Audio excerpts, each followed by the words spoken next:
Hello, I'm Sierra, and today we're going to be reviewing Book 2 in the Fablehaven series, Fablehaven Rise of the Evening Star by American author Brandon Mull. This is a 5-book series that I cannot recommend enough. I already have the Book 1 review up if you'd like to check it out, but without further ado, I'd like to get into the review. Firstly, I just want to give some appreciation to the cover.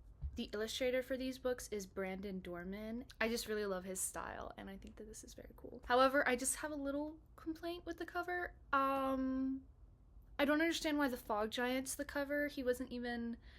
Yes, he gave the hint for the 4 hills, but I don't understand why he would be the front cover. Also, why is Kendra there? Kendra wasn't there when this happened, so... Just a little bit of confusion there, but overall I really like it. Look at the little fairy in the back. That is so cute. And especially with this one, I noticed as I was going through, the chapter headings tell a story of its own with the fairies passing through, which I really like that little detail a lot. So starting off, we got introduced to a lot of new characters in this book. So first I'm going to talk about Vanessa, statuesque woman. Tall and slender, the woman had a lustrous cascade of black hair and an olive complexion. She looked Spanish or Italian with generous lips and a playful arch to her eyebrow. She wore trendy jeans, boots, and a snug, stylish leather jacket. So you're telling me this isn't Vanessa Doofenshmirtz? That's who I'm picturing this whole time. I only see Vanessa's. I mean, and she's so cool. She's so cool. She comes in with her cool hair and her cool outfit. Of course, she's got a cool car. So of course she's evil. She has to be evil. She's too cool. Like she's too cool. She has too many cool characteristics. She's got to be evil. She's got to be evil. It makes you wonder what is so compelling for the Evening Star. I don't understand. Like, I understand if you're a demon or another evil being, but if you're a human, you have to know there's no way you're surviving that. There's no way you're gonna come out on top or in a position of anything. You're just gonna die. You're gonna die. So I don't understand how people get sucked into evil societies such as this one, but she is technically a Necroblix, which I'd never heard of creatures such as Blixes before this. Like, they're variations of vampires, but they're not vampires. I think Brandon Mull is actually the one who came up with this kind of creature. He has such a cool imagination. I love her tact, the idea of setting her creatures free. Her respective talent is being a capturer of magical creatures, even though she herself is a magical creature. I think that that's a really cool guise and really helpful for her. Can she control creatures that aren't just humans? Like, there's got to be more to that. Like, that's such an interesting power. Imagine you bite a salamander or something, like her little 3-eyed salamander. Like, I feel like there's a lot of untapped potential with her character and her abilities. Next we have Coulter. I always picture him as Michael Caine. I don't know why. This book is very compelling for me visually. I don't really think of anyone that comes to mind with Kendra and Seth. They're just Kendra and Seth, and also the grandparents. The grandparents are very blank to me, but these new characters are so vivid. Didn't like that Coulter was sexist, but he like pulled through in the end and really did save everybody. You know, he could have saved himself with the cocoon, but then what? You know? I really liked Tanu as the gentle giant. I wish we got to see a little bit more of him. The potions and how many gateways that opens up. You can shrink, you can go tall. Bottling emotions. It reminded me of the Harry Potter elixir. And we got to see Lena again. I really liked getting a little bit more hints of her past, with Seth being in the house with her and Patton, and how they used to live there. So cool. I want to know more about the house. Seeing Mendigo come back was very unexpected, but I'm very happy to see his change, and I really liked how it gave Kendra and Seth an opportunity to exact authority on someone, you know, who wasn't Hugo. It was like their own first step into not adulthood, but being more responsible in the magical realm. I really, really loved seeing their growth.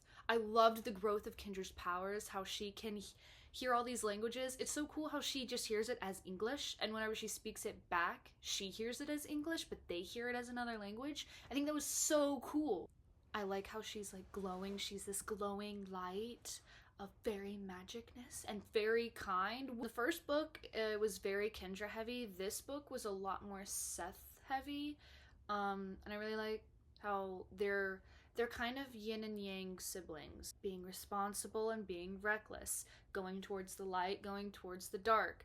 I really like how they are a balancing act within each other. And I also liked seeing a lot of Seth's growth. He wasn't just coming from where he began to where he is in this book, going at it, trying to find more logic and reasoning, but still being true to himself and being courageous and heroic. We were also introduced to the Sphinx.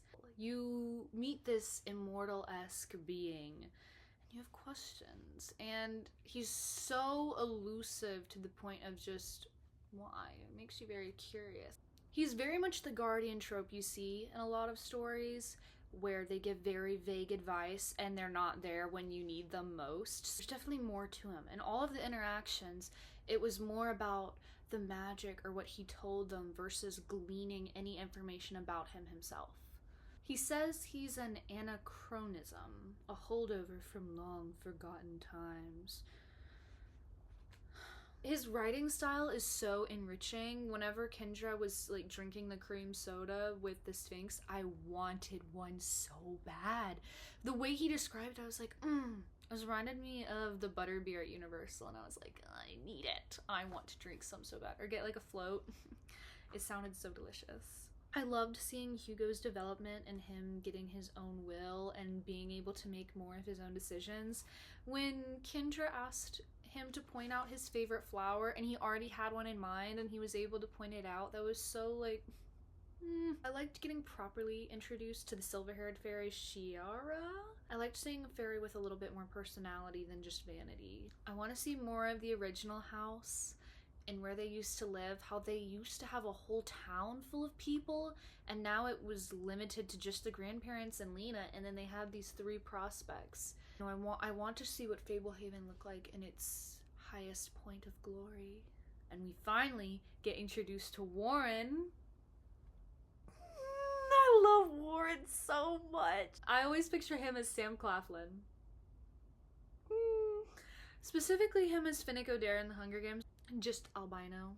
He is such an older version of Seth. He gets out of this couple year long coma and he just immediately is a jokester.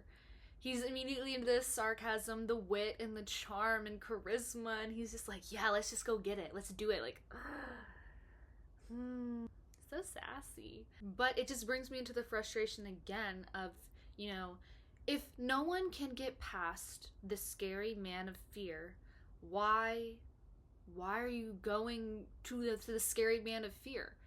Vanessa was failing. She lost Tanu, Coulter, Warren, like all of these people are getting lost to the fear man.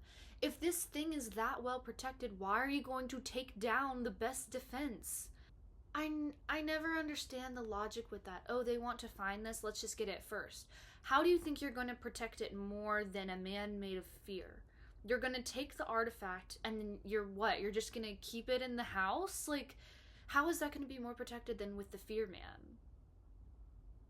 I don't understand the logic with thinking that, oh, we have to move the artifact. They know where it is now. But it's like they can't get past the fear man. So why not just, I don't know, leave it there? Like, I don't.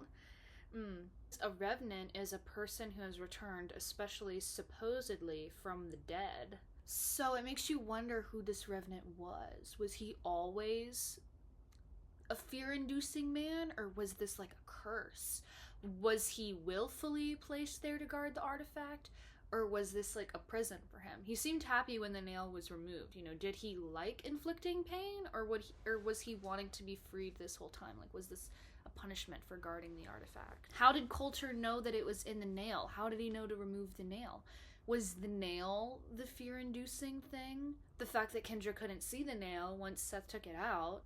So many questions! So many questions. I think the concept of the little fairy cocoon thing was so weird. How you bite it, but it envelopes you.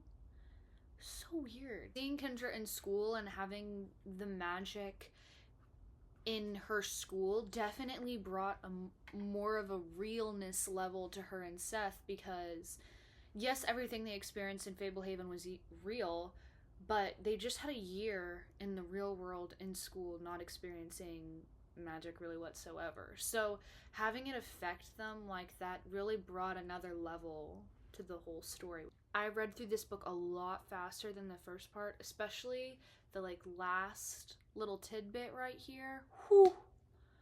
I was soaring through. Love the cliffhanger with Vanessa. I love the idea of these like secret messages with the wax candles. It reminded me of the keys in the first book. Magical items losing their properties and why Kendra is so coveted, because she could just recharge it.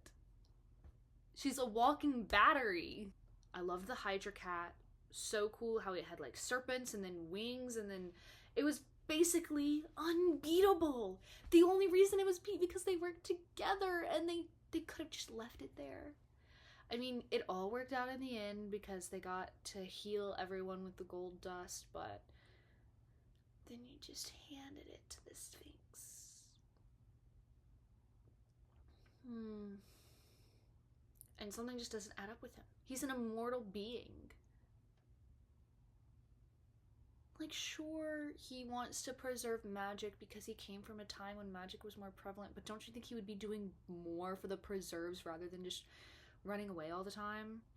Loved seeing more of the satyrs, and they were so funny with their tennis court. I loved seeing their banter and more of Kendra and Seth's banter. I just really love siblings interacting. It was so cute. The gravity stick was so interesting, and how like tilting it will make you go one way or another. So cool. Warren was so cool, and Warren and Vanessa teaming up, so cool. And then the quiet box, and then who is the mystery man in the sack, you know? Like, it's also cool how the fairies interact with Kendra now that she's, you know, big fairy princess, and how it went to be from being revered to now disliked, and then her asking for help. But again, she's only 14. His writing style is just like a cozy blanket. I'm just reading it and it's like, I want to drink the cream soda. I want to have the silk nightgowns that the brownies make for them. I loved Seth sneaking up on Vanessa with the dart and then them running from Indigo. Like, I was on the edge of my seat the whole time. And Vanessa caught me off guard. I low-key forgot about her betrayal, but it was that good. It was that good. I love how even when I didn't like a lot of the decisions made, everything all worked out in the end. This book was a little bit longer than the first, and as the series goes on, each book gets a little bit longer and longer, and the better and better it gets, the better and better it gets. I remember the fourth book always being my favorite, but you know, nothing really tops the first. I feel like the frog, the gluttony demon, you could have put so many signs around it or made that so much more better protected. Just don't feed the frog.